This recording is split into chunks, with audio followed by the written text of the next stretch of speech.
مفتی صاحب یہ بتائیں نا، یہ دھوکہ دہی کے بارے میں حکم شریعت کیا ہے؟ یعنی اس میں یہ بھی ایڈ کریں کہ عام، یعنی اکثر دیکھا گیا ہے کہ ہم کسی کو دھوکہ دے دیتے ہیں، پھر اس میں بڑا پرائیڈ بھی لیتے ہیں. دیکھا کیسا ماموں بنا دیا، کیسا کھیلا، پتہ ہی نہیں لگا، دیکھا کیسا بنایا.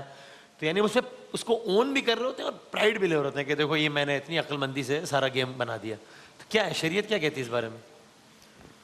اعوذ باللہ من الشیطان الرجیم، بسم اللہ الرحمن الرحیم. ایک شخص خود کو آگ میں جلائے، اپنے متعلقین کو آگ میں پھینکے اور اس پہ فخر کرے تو اس کو بیوقوفی کہا جائے گا.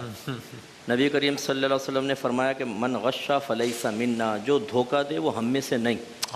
یہ ملاوٹ کے بارے میں بھی ہے کیونکہ اس میں بھی دھوکے کا پہلو ہوتا ہے. صحیح ہے. تو ایک تو آپ نے گناہ کیا اور گناہ پہ فخر کرنا، یہ تو بہت بری بات ہے. شیطان نے سب سے پہلے تکبر کیا اور اس نے دلیل پیش کی کہ اللہ تعالیٰ تو نے مجھے آگ سے پیدا کیا، آدم کو مٹی سے پیدا کیا ہے. اسے کہنے کا مطلب کیا تھا کہ آگ کو جلائیں تو وہ اوپر کی طرف جاتی ہے اور مٹی کو گرائیں تو نیچے پستی کی طرف آتی ہے، تو میں بلند و بالا ہوا. حالانکہ اس کو سمجھنا چاہیے تھا کہ آگ سے مٹی کو جلایا جائے، مٹی کو فرق نہیں پڑے گا، لیکن مٹی کو آگ پہ ڈالیں تو ختم ہو جائے.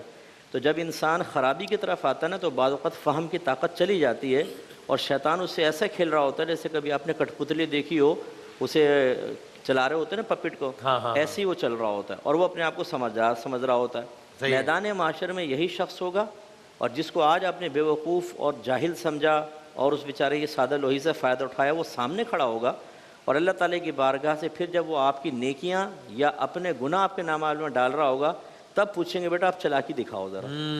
اوکے، صحیح ہے.